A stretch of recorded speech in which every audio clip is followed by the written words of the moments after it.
Bonjour, nous allons aborder le sujet du relâchement de la peau. Les consultations pour le relâchement de la peau sont surtout le fait de femmes ayant dépassé la cinquantaine. Mais il faut savoir que le phénomène débute réellement dès l'âge de 20 ans. Même si toutes les zones du corps sont concernées, la peau est particulièrement fragile sur les bras, le ventre et les cuisses. Alors comprenons le mécanisme. Le relâchement cutané est dû à la diminution du nombre et de l'activité des fibroblastes. Ces cellules de la peau sont chargées de fabriquer la trame solide faite de fibres de collagène et d'élastine. Ces fibres sont entrelacées comme les mailles d'un filet pour donner à la peau sa fermeté et sa résistance mécanique.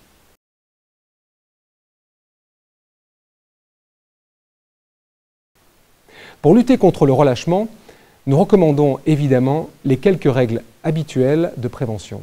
Éviter le soleil et le tabac, et bien s'hydrater, bien dormir, car la peau se régénère essentiellement la nuit. Manger des fruits, des œufs, du poisson et yaourt, pour lutter contre les fameux radicaux libres. Rappelons que la chirurgie propose, pour régler ce problème, d'enlever la peau en excès. Mais les risques et les cicatrices peuvent faire réfléchir les candidats. Par contre, la médecine esthétique propose des solutions techniques plus douces comme le thermage, les lasers, les peelings et la haute fréquence.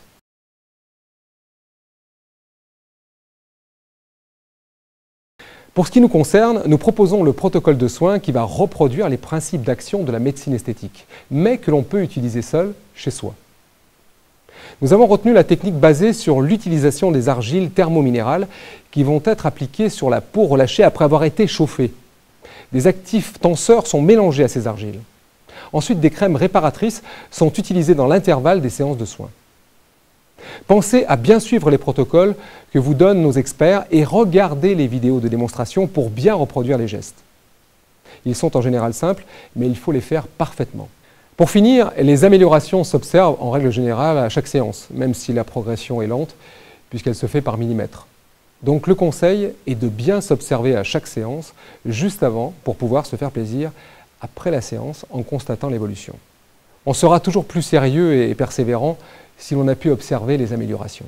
Nous voici à la fin de cette conférence. Vous pouvez dès maintenant débuter une consultation adaptée à votre situation. Un expert va vous présenter la méthode et vous remettra votre fiche de prescription. Merci de votre attention.